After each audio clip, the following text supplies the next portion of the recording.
Hello guys, how's it going? My name is Dalrin, and in today's video I'm going to be showing you guys how to play Subtlety Rogue for player versus player in BFA.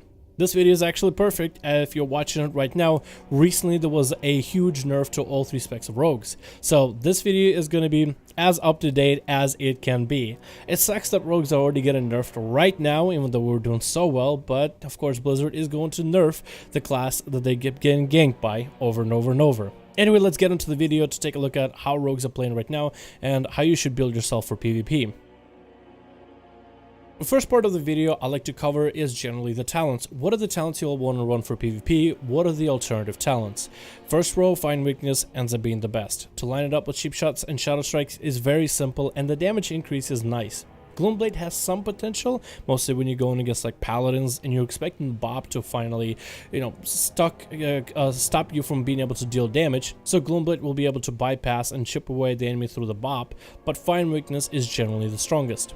At level 30, Subterfuge is the one most people tend to go for. Your abilities from stealth allow you to get multiple cheap shots, cheap shot shadow strike setup combo, and even add an extra second to your shadow dance, which is already 5 seconds long. So a 6-second shadow dance means a longer window for you to get your shadow strikes in and your damage in. Level 45, Mark for Death ends up being the most valuable in a row, especially for PvP. 30-second cooldown means that this ability can be used fairly often, and you can use the comp points to either kidney an enemy for a setup or to go for big damage with eviscerates, which is always nice. Level 60, it's really up to you. Soothing Shadows has some viability, very good for battlegrounds. Cheat Death will probably be used more in arenas, especially against comps where you're going to get nuked ASAP. Elusiveness has some merit and can work if you time it right, but for Feint we have a 15-second cooldown, so Elusiveness doesn't get nearly as much value as it used to in previous expansions. This one is really up to you. In the next row, I think a lot of you guys should pray with Prey on the Weak. Prey on the Weak, it increases the damage somebody takes in PvP by 5%, not 10%, because the tooltip for PvP is going to be a little different. But on cheap shots and kidneys, which you use to set up your damage, that 5% damage increase is nice for your burst or burst for your teammates. At level 90, Dark Shadow ends up being the best option. It combos well together to buff your Shadow Dance to give you 25% more damage. I believe it's slightly reduced in PvP, and Subterfuge gives you 1 extra second of Shadow Dance, so slightly longer burst with this type of combo, but generally this is what most people go for. When you're going for a CC chain with Subtlety, stun locking the enemy down, it helps to have extra damage under your belt to take down the foe. At level 100, Master Shadows ends up being the best option. You are gonna be playing with Mark for Death, so you're gonna be a little bit less reliant on energy. So free 25 energy over 3 seconds during your Shadow Dance windows means more damage, more shadow strikes, more eviscerates to put out into a burst. For PvP talents, Gladiator's Medallion ends up being the best option for most of the different racials that you might be running. If you're a human, however, Relentless and your human racial can work in an interesting combo in some PvP arena situations. As an orc, Relentless no longer stacks, so Gladiator's Medallion even as an orc might be a better choice at this point. For PvP talents, they recently nerfed Phantom Assassin to only increase your critical strike while in stealth by 10%. 10% is no longer nearly that good, so it frees up a lot more room and a lot more spaces for Subtlety to figure out what kind of build you want to run. I feel like Cold Blood always has to be one of the choices you have to pick.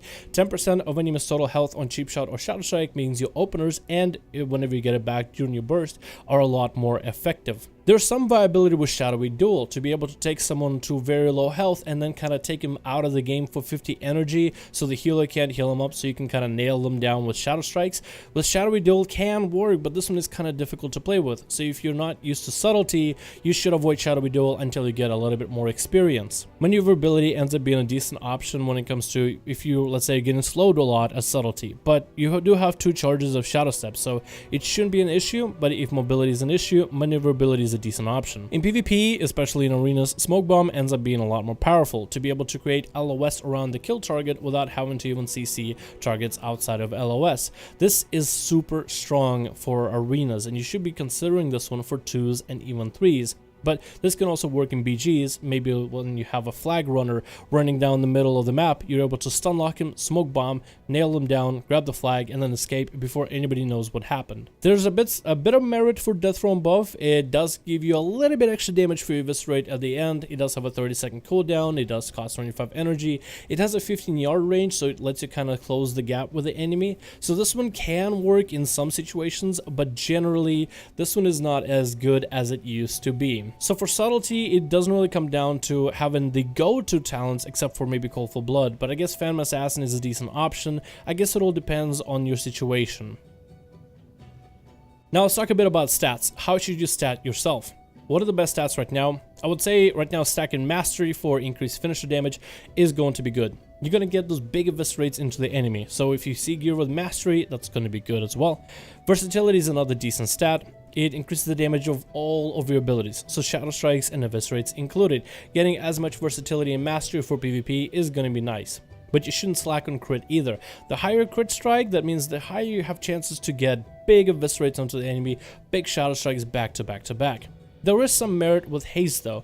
With haste, you have shadowy techniques. Your auto attacks have a chance to generate 1 common point and 8 energy. Since you have double daggers and you have a lot of haste to increase your attack speed, where melee is a good section of our damage.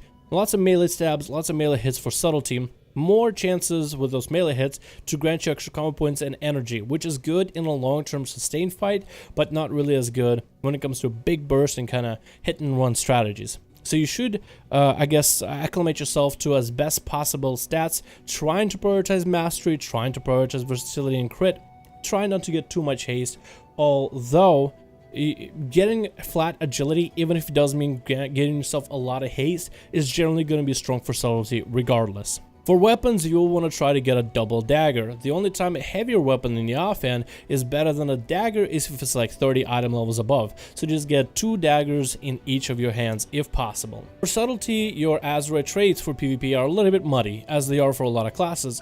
There's not a single trait that's just the best PvP trait, as Blizzard is going around and nerfing and buffing some of them if they're underperforming or overperforming. Subtlety recently got a nerf for PvP for Shadow Strike. It does 10% less damage. So I feel that in your pieces of gear, you will at least want to get one of these traits. Blade in the Shadows. Shadow Strike increases the damage of your Shadow Strike deals by 100 for 1 minute, stacks up to 10 times. So this way you're able to kind of refund that damage nerf for your Shadow Strike. This does mean that Subtlety is going to have a little bit more of a ramp, but this one you kind of just set it and forget it. And I won't really worry too much about the actual trait. If you're playing in an arena and you're going to be bursting somebody down, this one is not really going to get that much value. But what's nice about this trait though is the fact that you can get the Shadow Strikes over a period of time. You're playing Battlegrounds, playing arenas, and arenas taking longer than like 10 seconds, then Blade in the Shadows is going to stack up, it is going to get more value out of it, and it has a minute duration. So I feel like this one is going to be at least necessary, at least for one of them. Some of the other traits that you guys might want to check into are the middle ground traits. A lot of them are strong, and I'll have a link down below for Blood Mallet, which gives you simulations of all the different Azeroth traits for Subtlety, which ones are looking strong based on item level. So Resonance Fury is another good one. There's a lot of different ones, but this one will just at random moments will apply an extra bleed on the enemy for decent damage at first and a bit of damage over 12 seconds. There's a lot of traits like these that increase your damage flat, and they basically function like a proc trinket, where a trinket will just do a blast for damage. They function in a similar way. These abilities are literally just damage increase no matter what. They don't modify your spec, but they generally are a damage increase. Some of the middle ground traits you might want to grab. The secondary, Heed My Call, is fairly decent. It's simming the best, but these don't really seem to make that much of a difference. If you see Heed My Call, it's not a bad one. If you see something like Earthlink, it kind of works whenever you get the stacks, but you generally don't try to pay attention to it too much. For Subtlety, Blood Siphon for PvP ends up being pretty good, buffing your Mastery a little bit.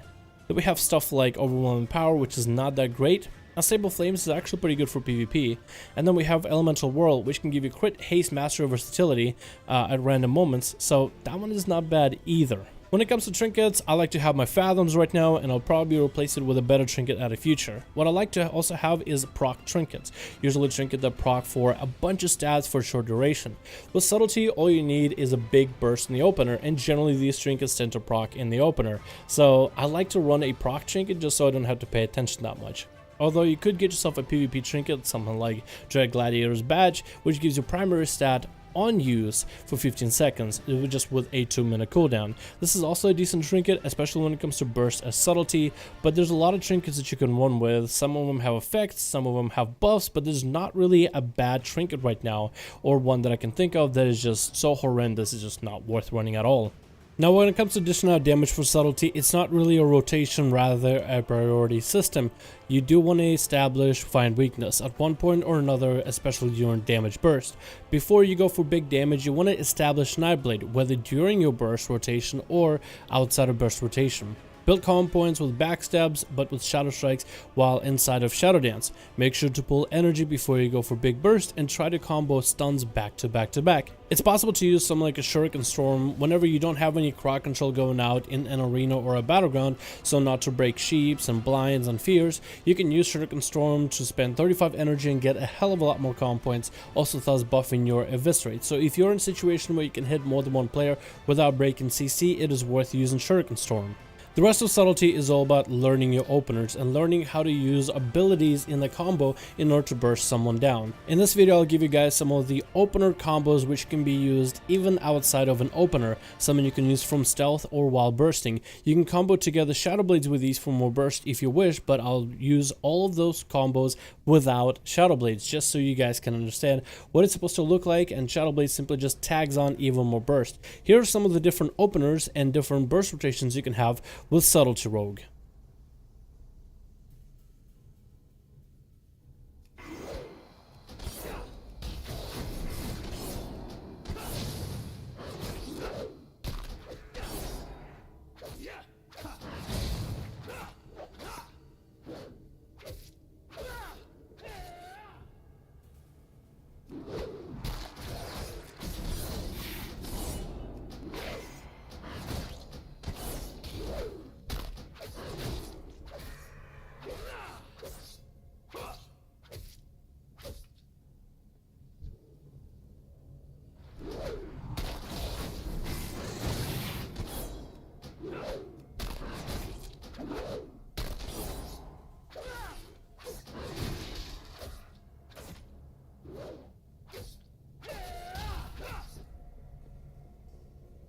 Thank you guys so much for watching this video. I do hope you enjoyed. Let me know your thoughts in the comments below, and as always guys, I'll see all of you in another video.